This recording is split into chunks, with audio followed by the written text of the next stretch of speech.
Forget everything you think you know about the PS5, because what's coming next? It makes everything before it look like a warm-up.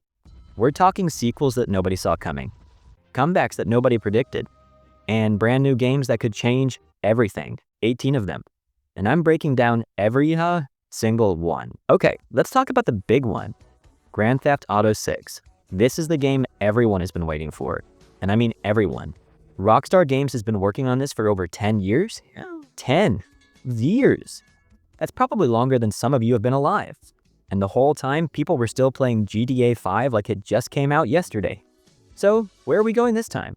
A brand new place called Leonida. And if you're thinking, that sounds a lot like Florida, you'd be right. It's basically a video game version of one of the wildest places on the planet. We're talking beaches, swamps, huge cities, nightclubs, and probably a few alligators that want to chase you down the street. Sounds fun, right?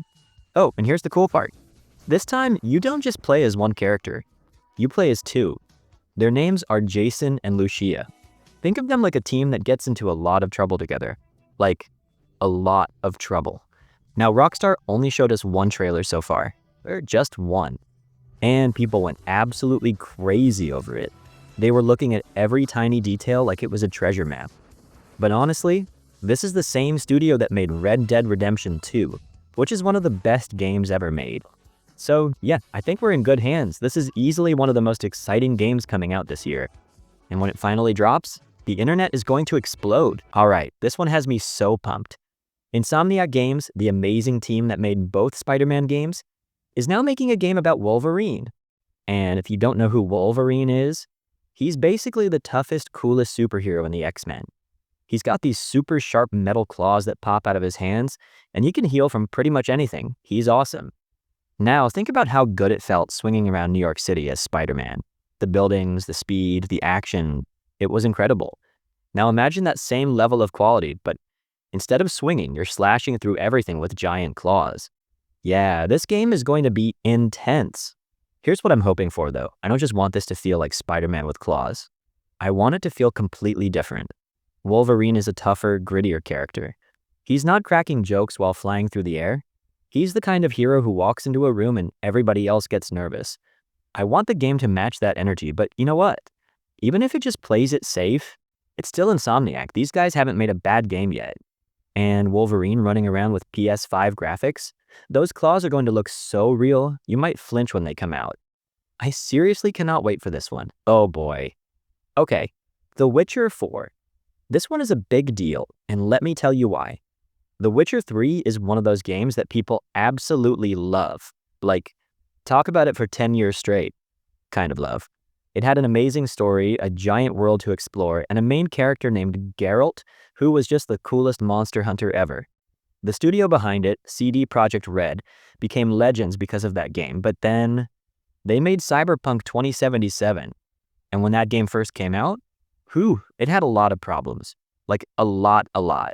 They fixed it over time, and it's actually really good now, but people were pretty upset at first, so now everyone's watching closely to see if they can get it right this time.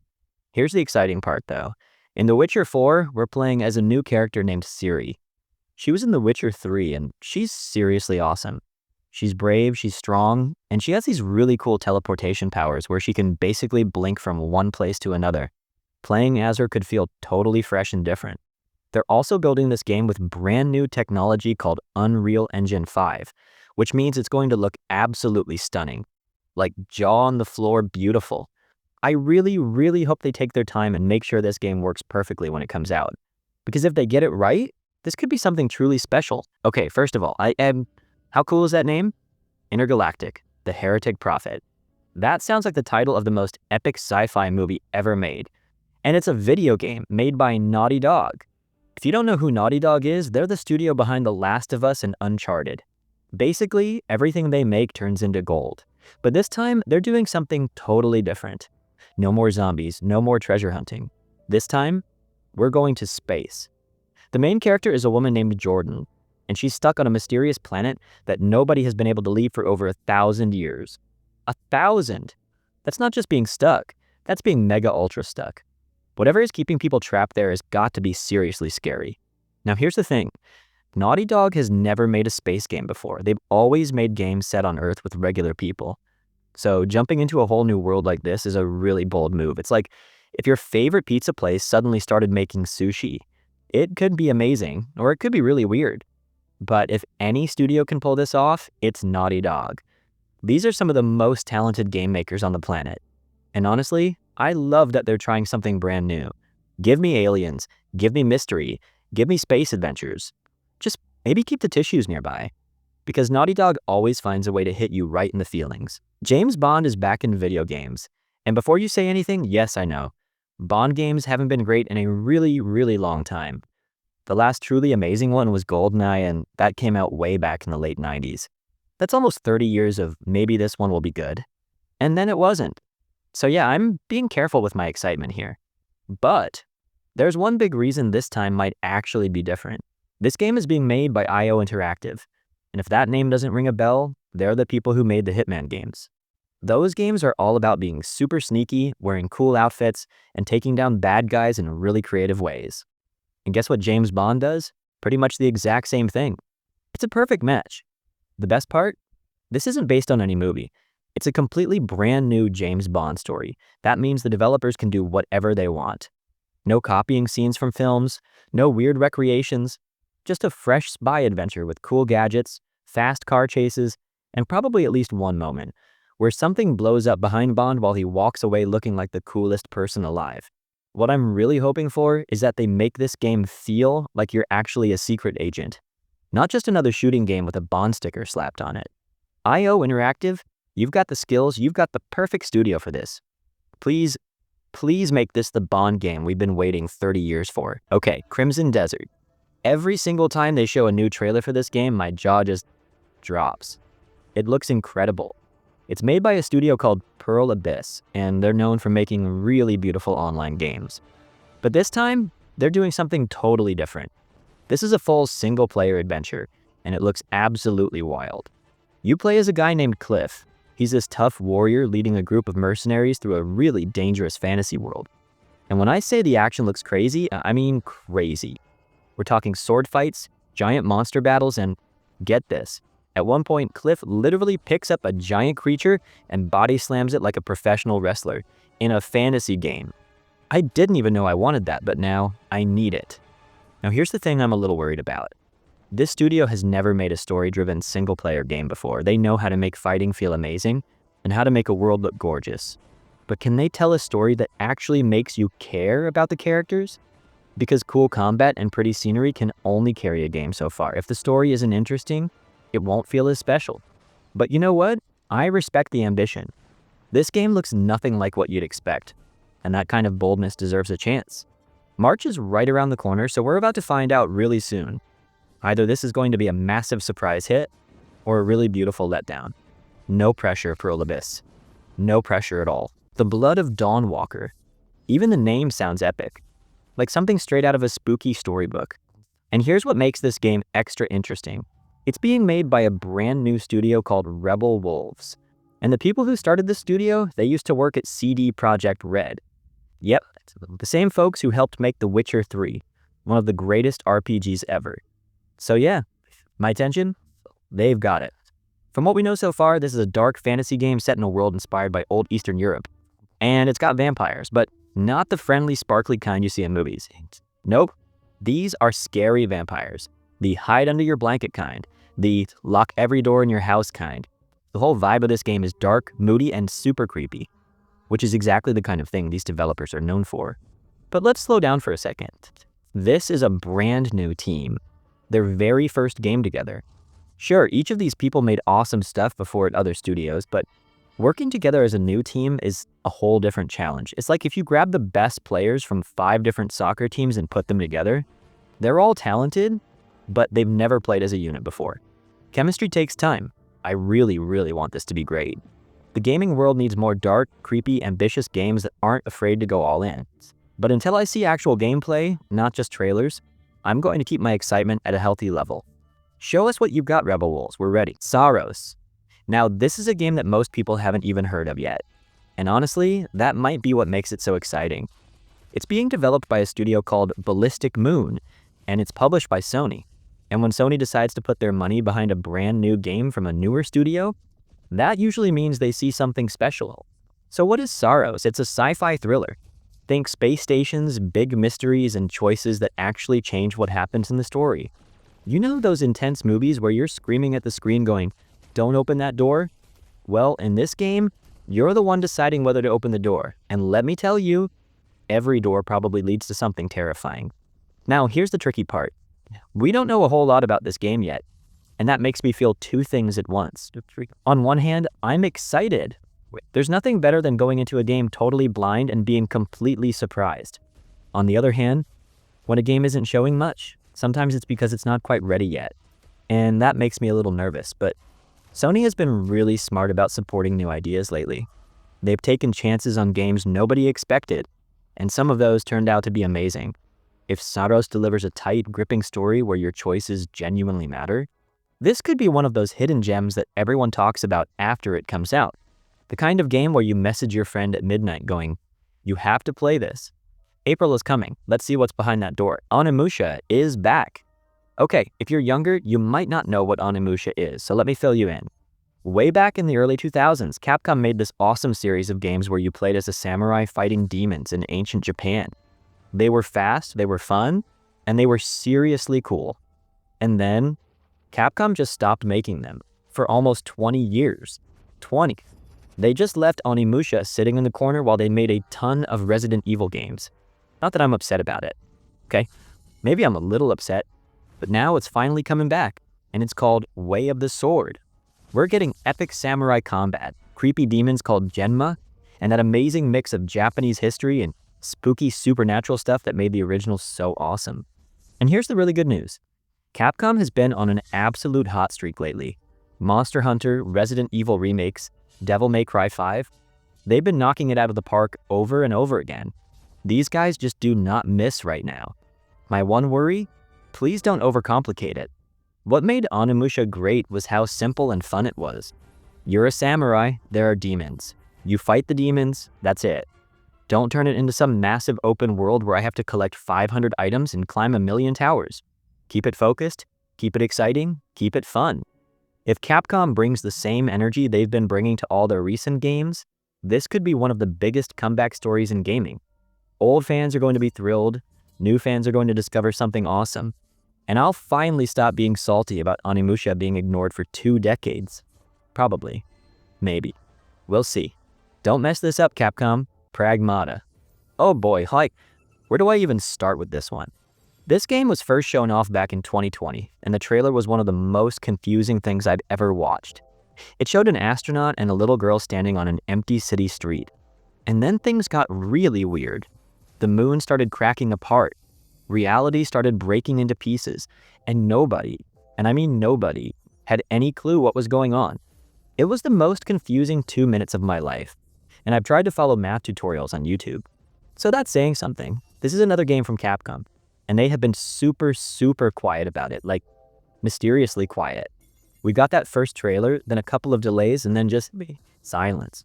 For years, it's like Pragmata went into hiding. Nothing to see here. Move along. But apparently it's finally coming out in April 2026, and I have about 1,000 questions. Here's what we think we know. It takes place on Earth in the near future. Something really strange is happening to reality itself, and the story focuses on the relationship between this astronaut and a mysterious young girl. The whole thing gives off major "what is going on" vibes, which could either mean it's going to be brilliantly mind-blowing or so confusing that even the developers aren't totally sure what it is. But here's why I'm still paying attention. Capcom right now is one of the best studios in the entire gaming world. If any company can take a weird, mysterious idea and turn it into something that actually makes sense and plays beautifully, it's Capcom. I just need them to finally show us real gameplay so we can understand what this game actually is. Mystery is fun and all, but eventually you gotta show your cards. April is the deadline, Capcom. No more hiding. Phantom Blade Zero. If you haven't seen the trailers for this game yet, go watch them right now. Seriously, I'll wait. Because this game looks like someone took a kung fu movie, smashed it together with a super tough action game, turned the speed all the way up, and said, "Yep, that's perfect." The combat is so fast and so stylish that it makes other action games look like they're moving in slow motion. This is coming from a studio called S-Game, and it's set in this incredible fantasy world inspired by ancient Chinese martial arts. Think warriors flying through the air, running across water, and fighting with swords so fast your eyes can barely keep up. It's like a beautiful, deadly dance, except everybody's trying to win. You play as a character called Soul, an assassin who gets betrayed by the people he trusted. And now, he's got exactly 66 days to figure out what happened and get his revenge. 66 days, that's oddly specific. And I absolutely love it. Every single time they've shown this game at big gaming events, people go crazy. The sword fights look like choreographed action scenes from the coolest movie ever made. And the timing system? Where you block an attack at just the right moment? It looks so satisfying that I might actually jump out of my chair the first time I pull it off. This is the kind of combat that makes you feel like an absolute genius when you get it right, and a total goofball when you mess it up. My only worry? Sometimes games that look this cool end up being all style and no story. If the plot is just an excuse to get from one cool fight to the next with nothing meaningful in between, it'll get boring fast. But if they nail the story and the gameplay, watch out. This could be one of the biggest surprises of the entire year. September, please hurry up. A Marvel action game made by a Japanese studio known for the most over-the-top combat in all of gaming. Just let that sink in for a second. Marvel Tōkon Fighting Souls is being developed by Platinum Games. These are the absolute legends behind Bayonetta and Metal Gear Rising. You know, the studio that let you pick up a giant robot the size of a building and throw it. Those guys are now making a Marvel game. If that doesn't get you excited, I don't know what will. The word Tōkon means fighting spirit in Japanese. And honestly, Platinum Games is fighting spirit. Nobody on the planet does crazy, flashy, over-the-top action better than them. So now imagine their signature style, combined with Marvel superheroes. Imagine Wolverine pulling off a 20-hit combo while Iron Man blasts enemies in the background, and Spider-Man is just hanging upside down somewhere being Spider-Man. That is the kind of energy I'm expecting from this game. But hold on. Let me put my serious face on for a second. Platinum Games has been up and down. For every amazing game they make, there's been one that wasn't so great. They've had some real misses. So the big question is, which version of Platinum Games are we getting? The one that makes absolute masterpieces? Or the one that makes you scratch your head and wonder what happened? If they bring their best work to this game, it could be the Marvel action game fans have been dreaming about forever. Fast, flashy, combo-heavy superhero action at its finest. But if they don't give it their all, it'll just end up as another forgettable game that nobody remembers. The stakes are high, Platinum. Every Marvel fan on the planet is watching. Make it count. Halo on PlayStation. I need you to understand just how wild that sentence is. For over 20 years, Halo was the reason people bought an Xbox. It was like a secret club. You literally could not play Halo without an Xbox. That was the deal. And now, here we are living in a world where Master Chief, the most famous Xbox character ever, is showing up on PlayStation 5. If you told me this 10 years ago, I would have laughed so hard, but nope, it's really happening. The world is full of surprises. Halo.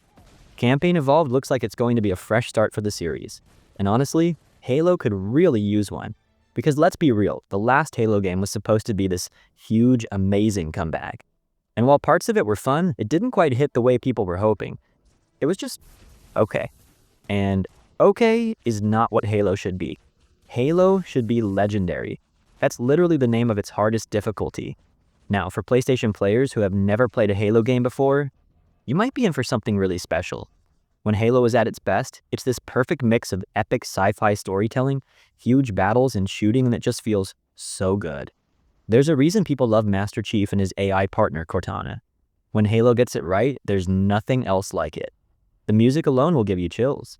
Here's my concern though, this feels like it's happening because Microsoft kind of has to do it, not because they just wanted to share.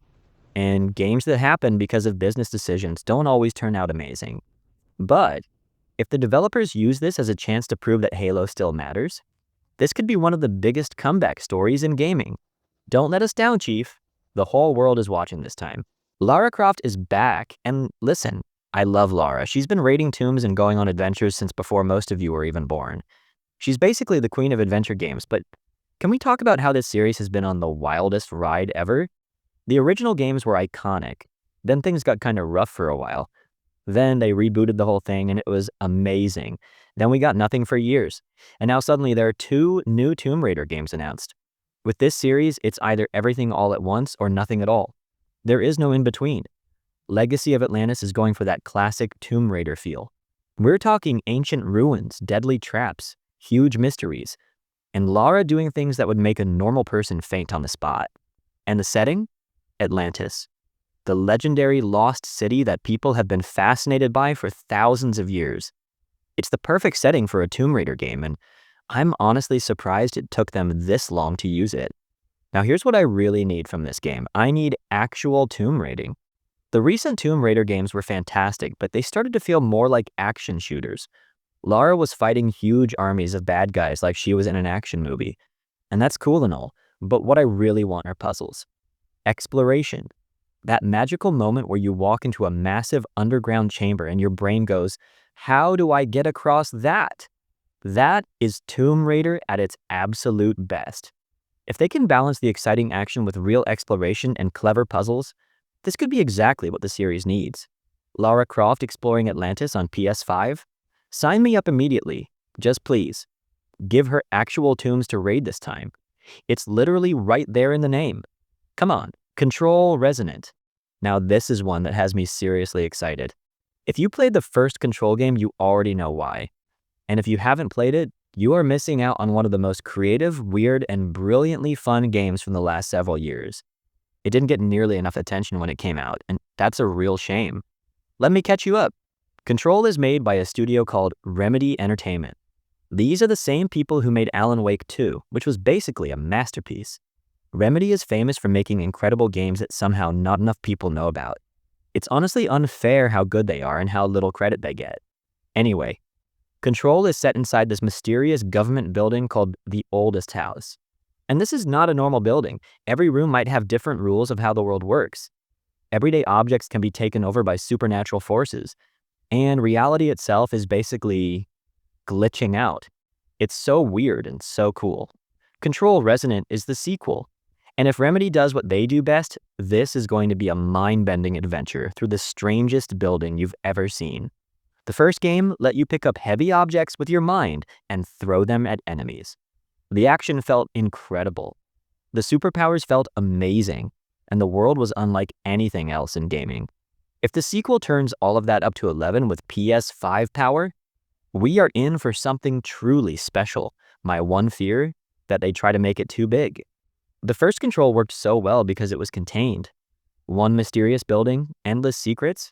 If they blow it out into some huge open world, they might lose what made it magical in the first place.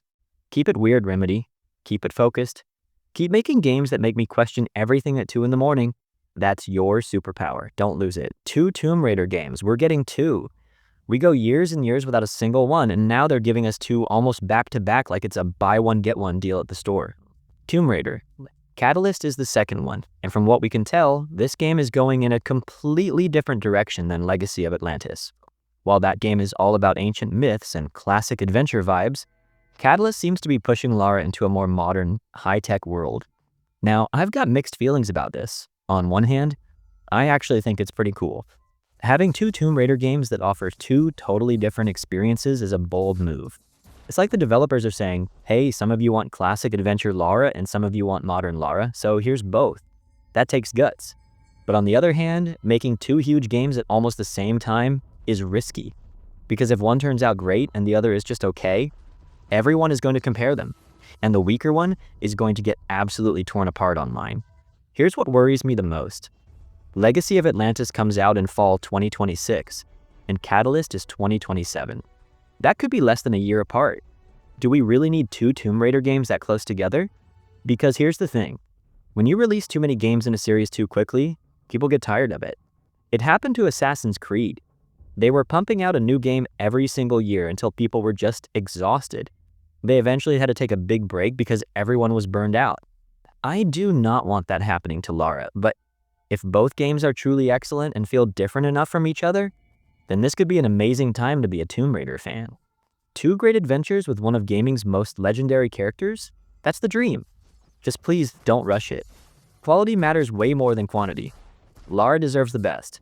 She's a legend. Fable. Oh, Fable. This series has been through so much.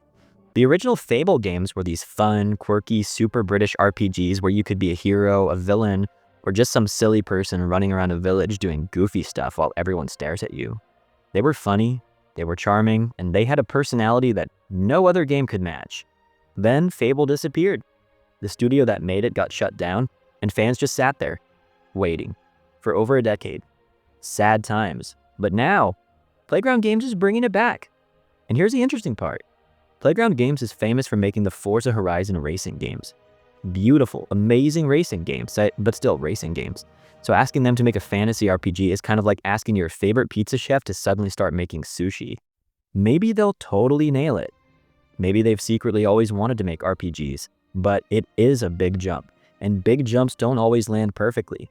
From what we've seen so far, the new Fable keeps that funny British humor and fairy tale charm that made the originals so lovable. The game doesn't take itself too seriously, and the world looks absolutely gorgeous. I mean, these are the Forza Horizon graphics people. If nothing else, this is probably going to be one of the prettiest RPGs ever made. Every tree, every hill, every blade of grass is going to look stunning. What I really need, though, is depth. The original Fable was famous for promising way more than it delivered. The creator basically told everyone it would be the greatest game of all time, and then it was just pretty good. This new Fable can't make that same mistake. Don't promise me the world if you can't deliver it. Just be honest, be charming, and give me a great RPG. That's all I'm asking. Oh, and let me kick chickens. That part is absolutely non-negotiable. And the last one on our list, Exodus. And honestly, this might be the game I'm most curious about out of everything we've talked about. Why? Because it's the biggest question mark. It's a completely brand new game from a brand new studio called Archetype Entertainment. And here's the really exciting part. This studio was founded by people who used to work at BioWare. And not just any BioWare. The old BioWare, the legendary BioWare, the people who made Mass Effect and Knights of the Old Republic. Some of the greatest RPGs in the history of gaming. So what is Exodus? It's a sci-fi RPG where humanity has left Earth and is trying to survive out in a galaxy that really does not want them there. And here's the coolest part.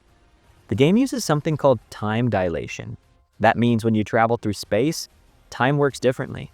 You might leave on a mission, come back, and find out that decades have passed. The people you knew have gotten older. The world around you has completely changed. Your decisions don't just affect what's happening right now. They change the future in ways you can't even predict. That is such a cool idea for a game. Like, seriously cool. Now, here's why I'm being careful with my excitement. We've heard big promises like this before. Your choices matter. Everything changes. It's the most ambitious game ever. And then you actually play it. And your big important choice is just picking between two doors and nothing really changes at all. The gaming world has let us down with these kinds of promises so many times that it's hard not to be a little suspicious. But the people behind this studio are seriously talented. They created some of the greatest RPGs ever made. If anyone can deliver on the promise of a space adventure where your choices have real, lasting, meaningful consequences, it's these folks. Exodus could be the next great sci-fi RPG. Or it could be another case of big promises with a disappointing payoff. Early 2027 will tell us the truth. I'm rooting for greatness, but I'm also keeping my expectations realistic. That's just how it goes in the gaming world, folks. And there you have it. 18 games that could either define the PS5's legacy or join the long, painful list of overhyped disappointments. That's just how the gaming world works. But hey, being hopeful while keeping it real, that's what keeps us going, right? If you enjoyed this video, smash that like button, subscribe if you haven't already, and drop a comment telling me which game you think is actually going to deliver and which one is going to break your heart. Because trust me, at least one of these will let us down. It always happens. Always. I'll see you in the next one.